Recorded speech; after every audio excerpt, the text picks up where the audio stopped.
Assalamualaikum warahmatullahi wabarakatuh. Alhamdulillah wa syukurillah. Kita bersyukur pada Allah, hari ini kita masih bisa melakukan aktivitas kita sehari-hari. Mudah-mudahan segala yang kita lakukan dapat reda dari Allah Subhanahu wa taala. Baiklah Bapak, kelas 3 SD Islam Al-Azhar 3/2 Padang. Kita buka pelajaran kita dengan baca basmalah. Bismillahirrahmanirrahim. Materi kita pelajaran pendidikan agama Islam, salat berjamaah. Apa nak? Salat berjamaah. Nah, Bapak tahu dengan disebut dengan salat berjamaah? Oke, baik. Salat berjamaah adalah salat yang dilakukan minimal 2 orang atau lebih, di antaranya ada yang menjadi imam. Itu salat berjamaah. Jadi salat berjamaah itu minimal dilakukan 2 orang. Di antara di 2 orang tadi, dia menjadi imam, ada yang menjadi imam. Nah, kemudian salat berjamaah itu sangat dianjurkan oleh Nabi kita Muhammad SAW. Bahkan kata Rasulullah, salat berjamaah itu lebih afdal, lebih tinggi nilainya dibandingkan dengan salat sendiri-sendiri 27 derajat. Coba bayangkan nak, 27 derajat pahala diberikan oleh Allah Subhanahu wa taala. Apalagi kita sholat berjamaahnya ke masjid, berapa setiap langkah kita itu dinilai oleh Allah Subhanahu wa taala. Nah, anak Bapak yang berbahagia, kemudian kita melihat ketentuan imam. Apa ketentuan imam? Tidak semua orang yang bisa menjadi imam. Kenapa? Karena imam itu adalah pemimpin dalam sholat berjamaah. Pemimpin sholat berjamaah. Makanya dia yang bertanggung jawab dalam kegiatan salat berjamaah tadi. Maka dia harus memiliki ketentuan. Apa ketentuannya? 1. Imam hendaklah dipilih orang yang paling bacaannya yang paling bagus. Bacaan Al-Qur'annya yang paling bagus.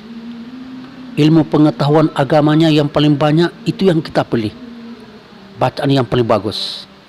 Yang kedua, imam itu hendaklah memimpin salat berjamaah dengan tertib. Apa maksud dengan tertib?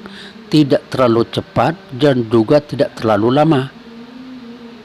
Yang ketiga, ketentuan imam itu, bila berjamaahnya terdiri dari laki-laki atau perempuan, maka imamnya harus laki-laki. Yang keempat, imam perempuan hanya boleh, saya ulang ya, imam perempuan hanya boleh untuk jamaahnya perempuan. Untuk jamaahnya perempuan. Nah, Bapak, lalu kita melihat ketentuan makmum. Bagi orang yang makmum, ada juga ketentuannya. 1. Makmum itu harus berniat dia menjadi makmum. Harus berniat dia menjadi salat berjamaah. Lalu yang kedua, makmum itu benar-benar mengikuti imam. Tidak boleh mendahului imam atau terlalu ketinggalan dalam gerakan imam. Imam misalnya sudah rukuk, kita tetap juga berdiri juga. Sudah i'tidal juga kita tetap berdiri, juga tidak boleh. Lalu yang ketiga, makmum itu harus mengetahui gerakan imam atau mendengar gerakan imam, atau dengan melihat saf yang di belakang imam tadi. Yang keempat, tempat berdiri makmum tidak boleh lebih di depan dari imam. Jadi kalau makmum itu harus berdiri di belakang imam. Nah, anak Bapak, lalu kita melihat orang yang terlambat salat berjamaah. Nah, siapa yang terlambat salat berjamaah? Itu namanya masbuk. Apa namanya nak? Masbuk. Nah, apa itu masbuk? Orang yang terlambat salat berjamaah. Nah, kalau ada anak Bapak terlambat salat berjamaah, itu namanya masbuk. Apa ketentuannya? 1. Dia tetap berniat untuk melaksanakan salat berjamaah. Kemudian dia takbiratul ihram. Kemudian yang kedua, dia langsung mengikuti gerakan imam. Jika imam dia temui dalam kondisi ruku, dia ruku juga. Kalau imamnya sujud, dia sujud juga. Nah, kemudian yang ketiga, kalau imam sudah mengucapkan salam, maka makmum atau masbuk tadi berdiri untuk melengkapi rakaat yang tertinggal. Kalau tertinggal 2 rakaat, kita tambah 2 rakaat. Kalau ketinggalan 3 rakaat, kita tambah 3 rakaat. Nah, Yang keempat, jika makmum masih dapat mengikuti imam ruku, berarti kita sudah dapat 1 rakaat. Tidak perlu ditambah lagi.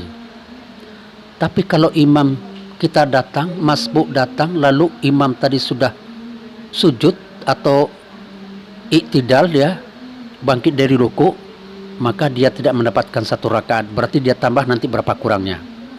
Yang kelima, jika makmum datang setelah imam selesai ruku, berarti makmum sudah tertinggal 1 rakaat. Maka dia harus menambah nanti berapa rakaat kurangnya. Nah, Bapak, inilah segelintir tentang sholat berjamaah. Intinya, bagaimana kita diberikan motivasi oleh Allah Subhanahu wa taala, oleh Rasulullah sallallahu alaihi wasallam untuk sholat berjamaah. Baik, Bapak, hari ini silakan disimak penyampaian Pak Zai ini. Nanti selesai ini anak Bapak kerjakan